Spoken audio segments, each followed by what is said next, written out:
Close your eyes, clear your mind, think about nothing. If you've ever tried meditation, you probably heard something like this, and you probably failed immediately.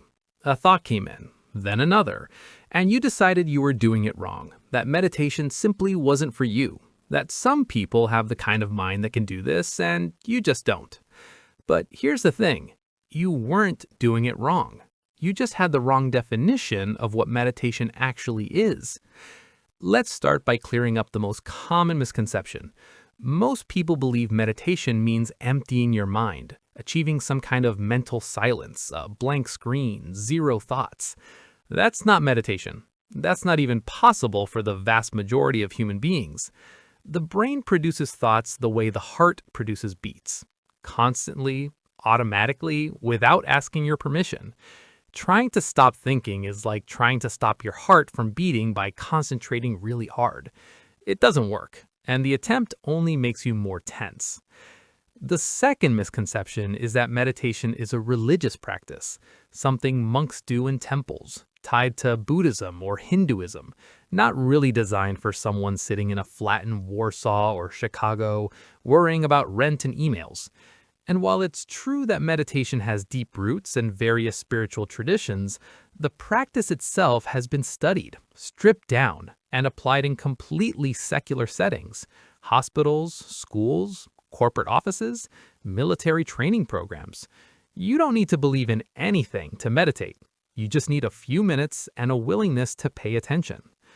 The third misconception is perhaps the most practical one, that meditation requires special conditions. A cushion, silence, incense, 30 uninterrupted minutes, a very clean and calm apartment that somehow looks like a spa.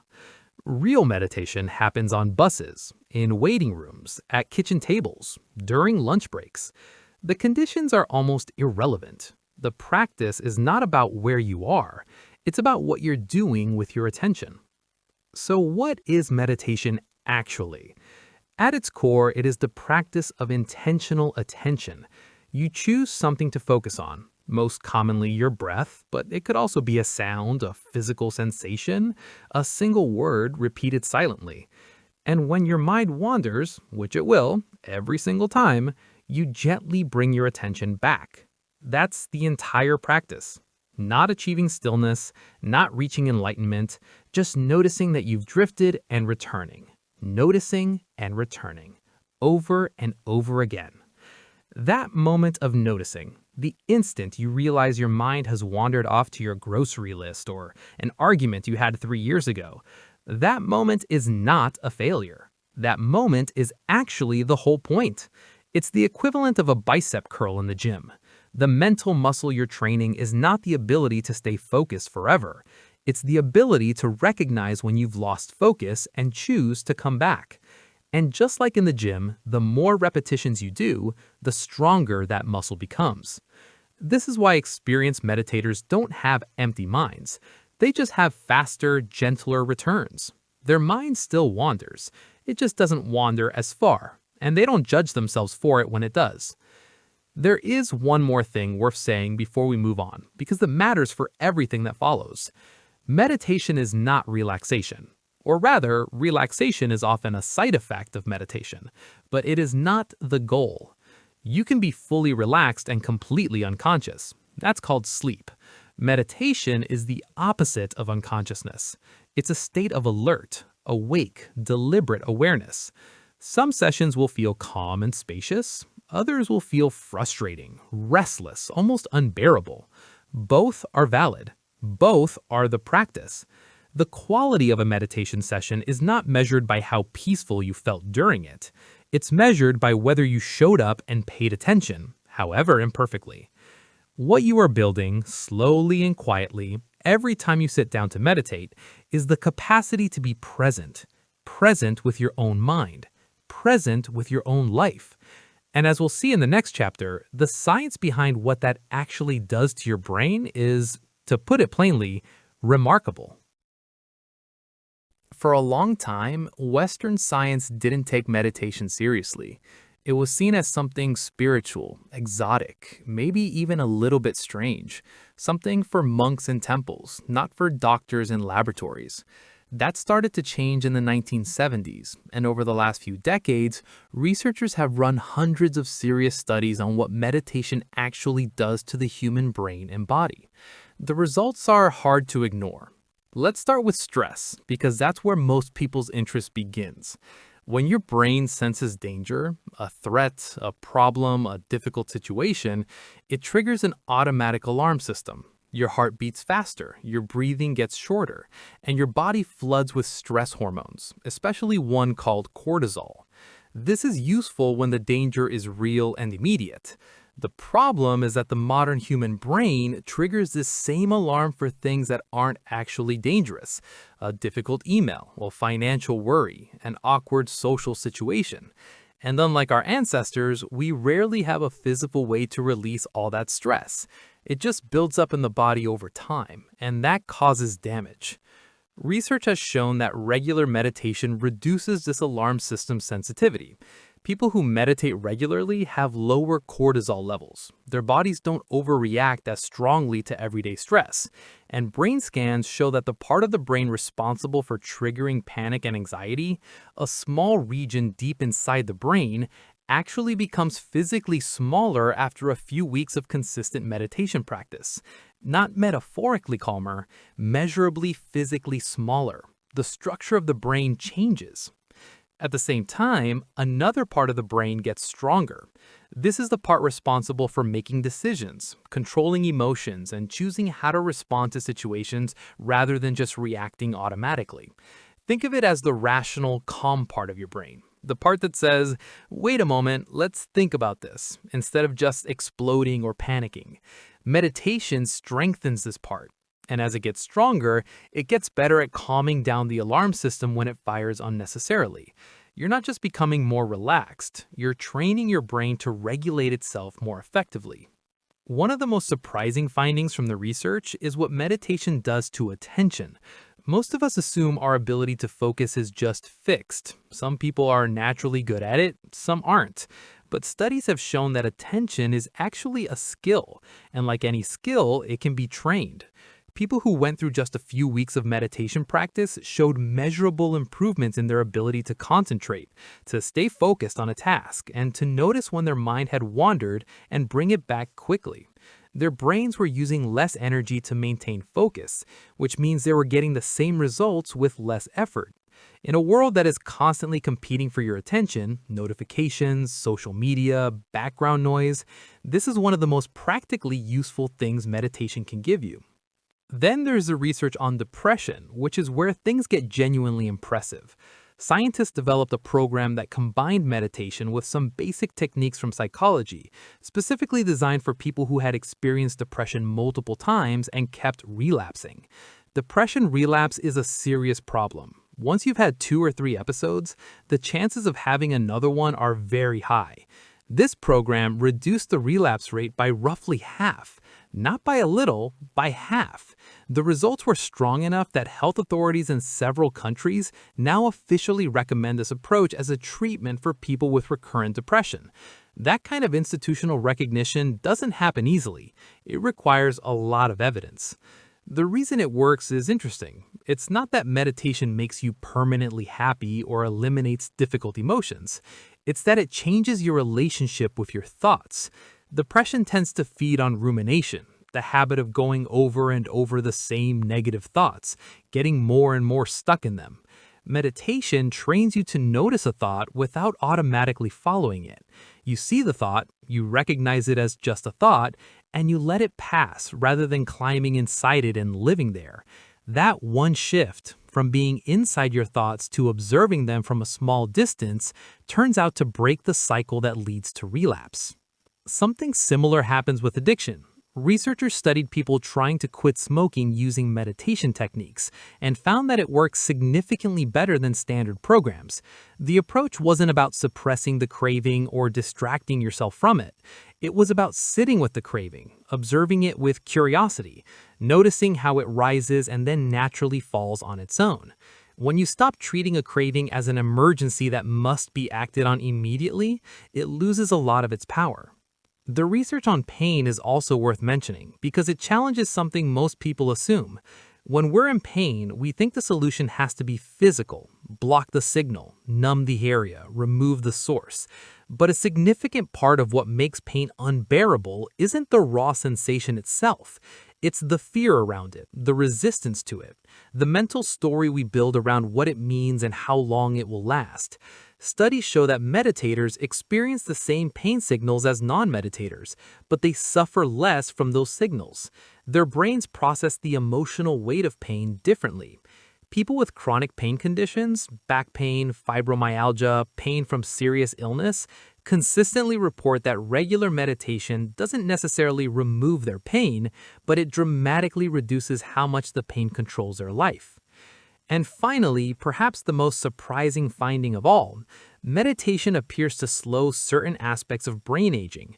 As we get older, the outer layer of the brain naturally becomes thinner, and this is connected to declines in memory, focus, and emotional regulation. Researchers comparing the brains of long-term meditators with non-meditators found that the meditators' brains look significantly younger than their actual age. The areas most affected by normal aging were noticeably thicker and more active. The brain, it turns out, is much more changeable than we used to think.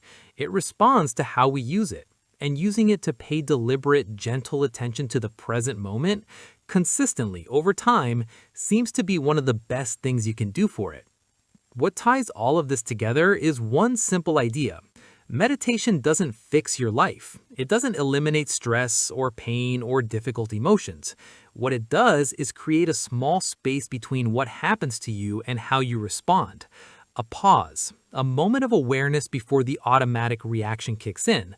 That pause sounds small, but the research suggests that this small pause, trained and strengthened over weeks and months, has effects that reach into almost every corner of your mental and physical health. And the best part is that you don't need years of practice to start seeing the benefits.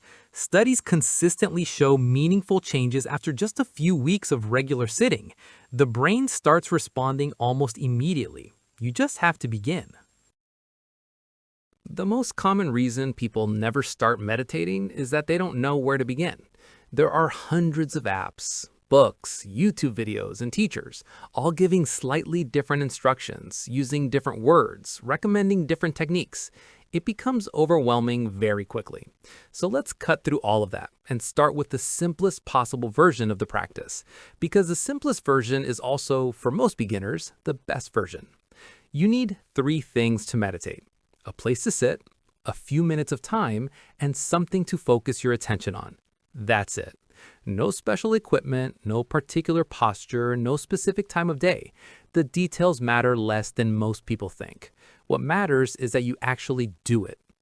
Let's talk about the posture first, because it's the thing beginners tend to overthink. You don't need to sit cross-legged on the floor. You don't need a meditation cushion. Most people in the modern world find it perfectly fine to sit in a regular chair, with their feet flat on the floor and their back reasonably straight.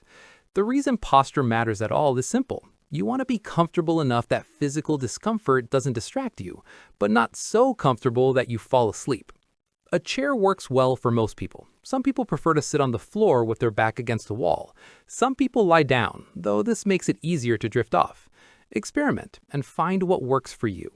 The posture is not the practice. It's just a container for the practice. Now, what do you actually do?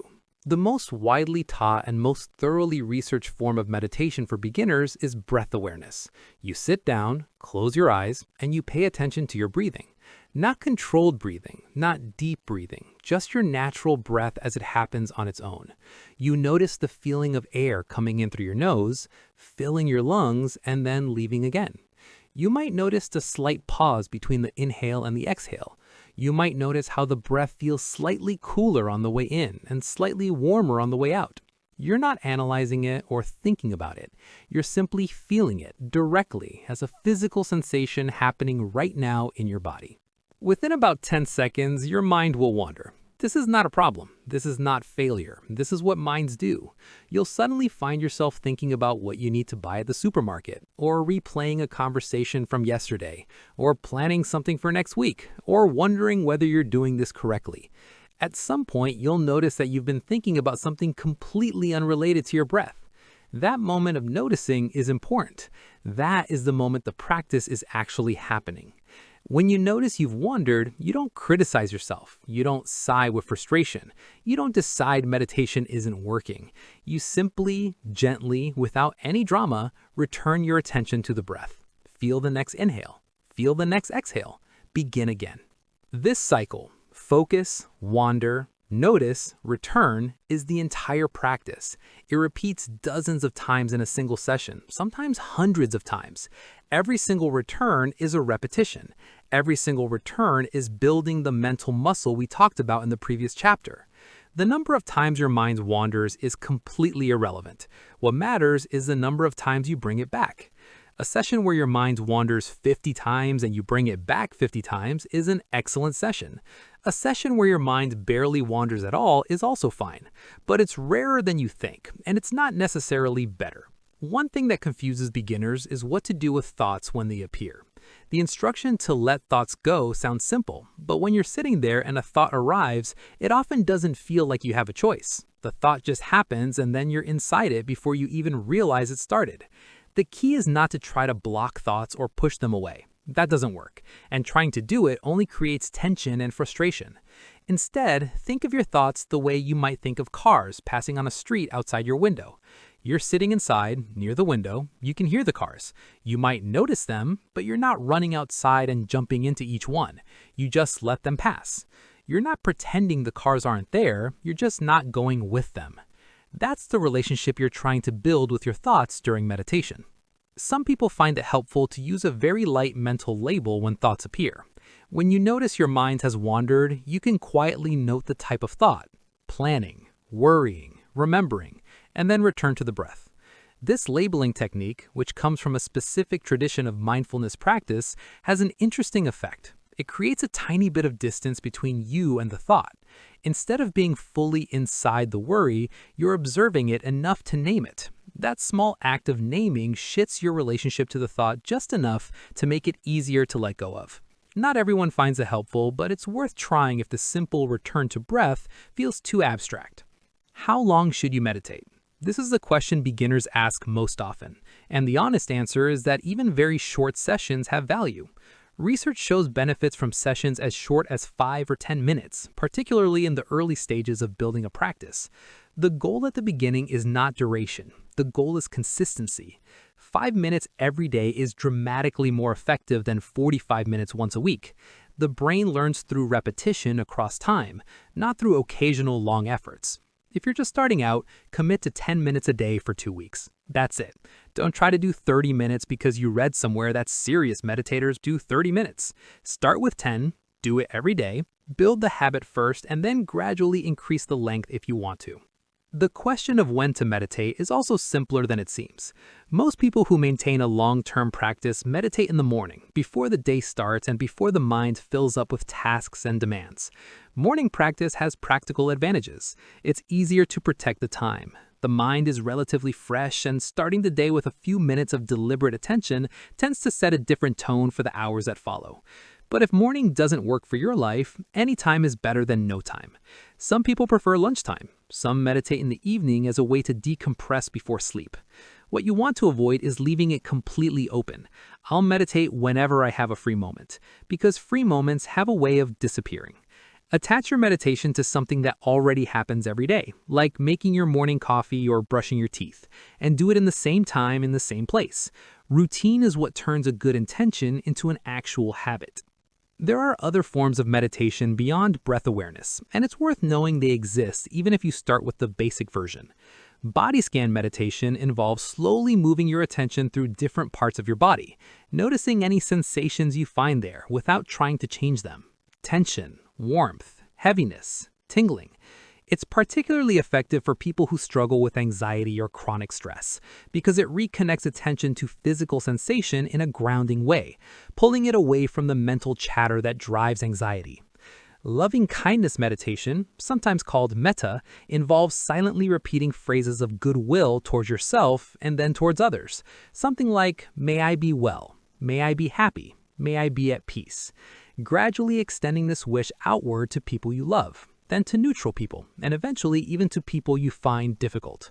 Research on loving kindness practice shows that it increases positive emotion, reduces self-criticism, and improves social connection. It sounds awkward when you first hear about it, and it feels awkward when you first try it. Most people who practice it regularly will tell you that after a while, it stops feeling strange and starts feeling like one of the most useful things they do. You might also encounter the word mindfulness used as if it's synonymous with meditation, but it's worth understanding the distinction. Meditation is a formal practice. You set aside time, sit down, and deliberately train your attention. Mindfulness is the quality of awareness that practice develops, present moment, non-judgmental attention, and once developed, it can be brought into ordinary daily activities, washing the dishes mindfully, walking mindfully, having a conversation mindfully. You're not trying to turn every moment of your life into a meditation session.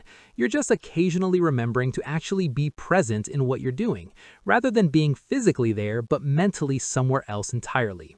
The formal practice is what builds this capacity.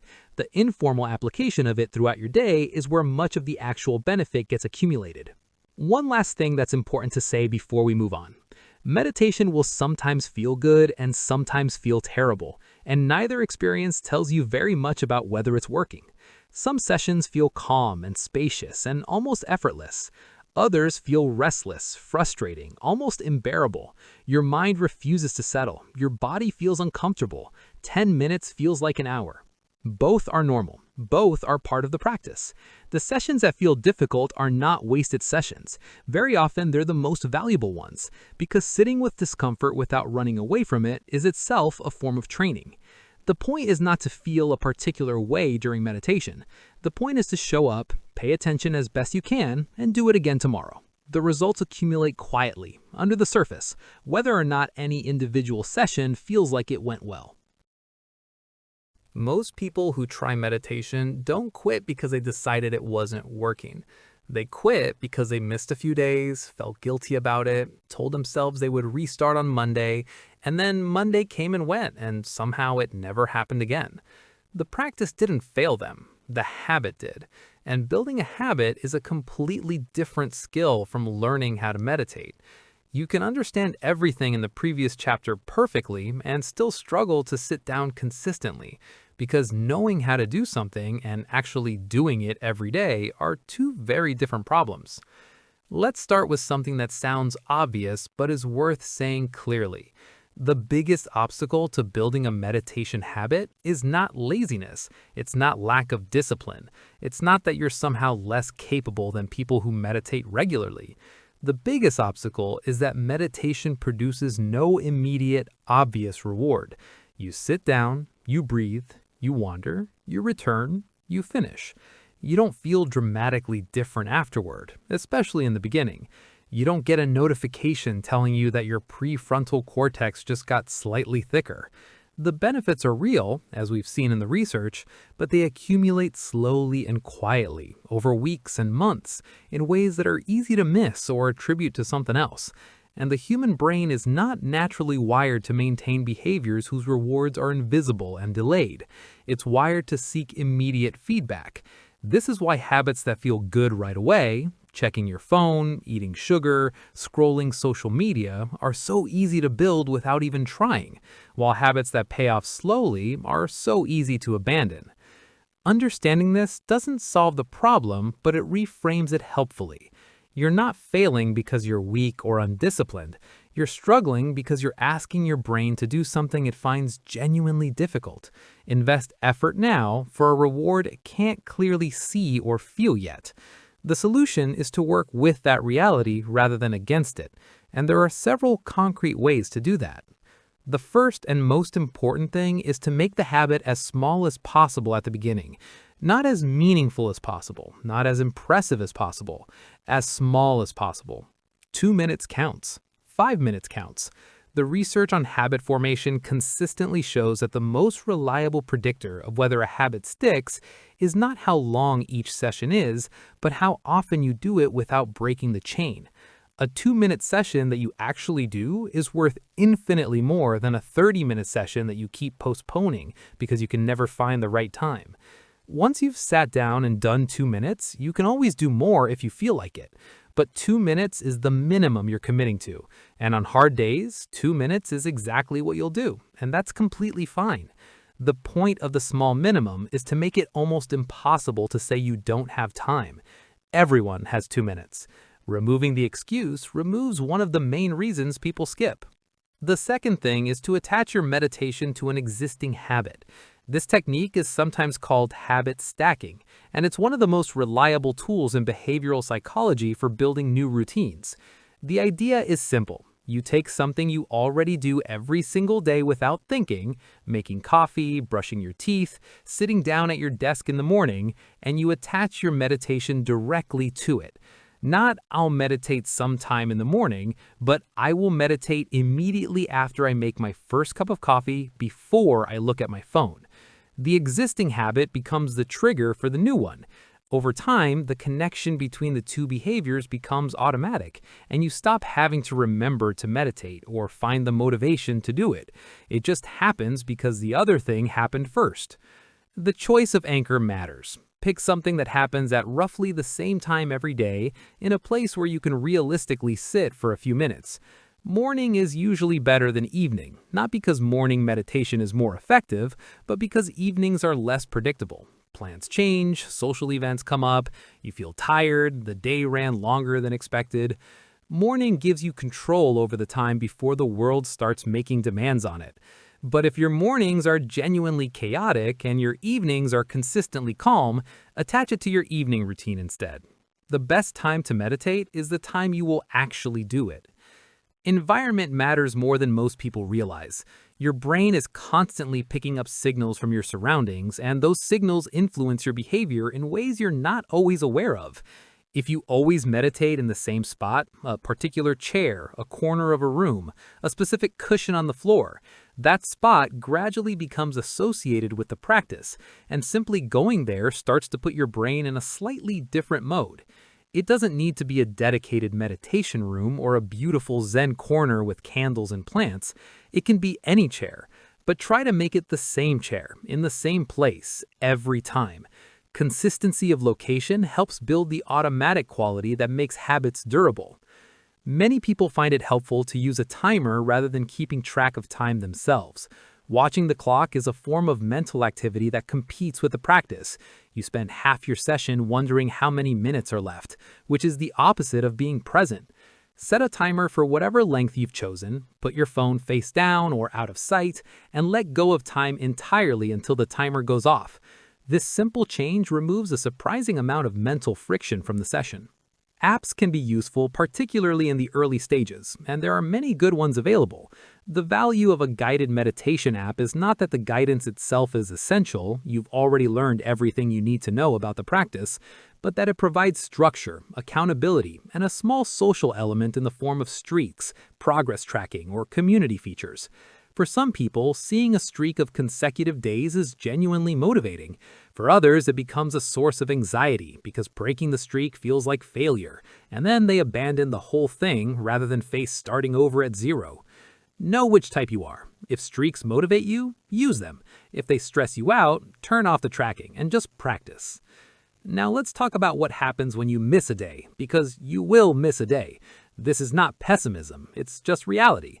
Life is unpredictable, and no habit survives contact with real life completely uninterrupted. The research on habit formation is clear on one thing. Missing once doesn't matter. Missing twice in a row is where habits typically begin to unravel, because the second miss signals to your brain that the behavior is no longer a fixed part of your routine. So the rule to follow is simple. Never miss twice. One missed day is a normal interruption. 2 missed days is the beginning of quitting. When you miss a day, you don't need to feel guilty, you don't need to do a longer session the next day to compensate, you don't need to restart your streak counter or consider yourself a failed meditator. You just sit down the following day and do your normal session. That's it. The chain is intact. Move on. What tends to happen when people do restart after a break is that they set an even higher standard for themselves. This time I'll do 20 minutes every day, as a way of making up for having slipped. This is the wrong instinct. It raises the barrier, increases the chance of another miss, and recreates the same conditions that led to the first break. When you return after missing a few days, go back to your smallest minimum, 2 minutes if necessary. The goal is just to sit down. You can build back up from there.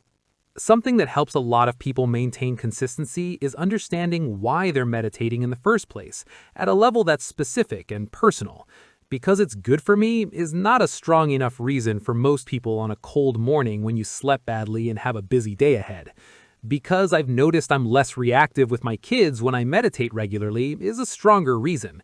Because the anxiety that used to hit me every Sunday evening has become noticeably quieter is a strong reason. Take a moment, genuinely, to think about what specifically you're hoping to get from this practice, and write it down somewhere. Not as a performance goal, you're not trying to achieve a particular meditative state by a particular date, but as a reminder of the direction you're moving in and why it matters to you. On the days when motivation is low, which will happen regularly, that reminder is worth more than any amount of willpower. There's also a broader perspective worth holding on to as you build your practice. Meditation is not a project with a finish line. It's not something you do for a few months, get the benefits, and then stop. It's more like exercise or sleep, something the body and mind need on an ongoing basis. Not because you're broken or deficient without it, but because these are activities that maintain and develop something important. The people who meditate for decades aren't still doing it because they're disciplined or enlightened. They're doing it because somewhere along the way, the practice became genuinely valuable to them, and missing it started to feel like a small loss rather than a relief. That shift from I should meditate to I want to meditate is something you can't force, but it tends to arrive quietly if you keep showing up long enough. Finally, it's worth saying something about the pace of change because expectations can quietly undermine a practice without you realizing it. People often start meditating with a vague sense that something dramatic should happen relatively quickly.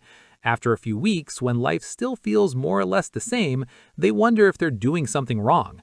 The changes that meditation produces are mostly not dramatic. They're subtle shifts that you notice, if you notice them at all, in the middle of an ordinary day. A moment where you catch yourself about to say something reactive and you pause instead. A morning where you wake up and your first thought isn't immediately anxious. A difficult conversation that goes better than it would have gone a year ago for reasons you can't quite articulate. These moments accumulate, they don't announce themselves. And looking back after 6 months or a year, most people find that something has genuinely shifted, even if they couldn't have pointed to the exact moment it happened. You don't need to become a different person. You don't need to clear your schedule or change your beliefs or commit to a lifetime of early mornings on a cushion. You just need 10 minutes, a chair, and the willingness to begin. Everything else follows from that.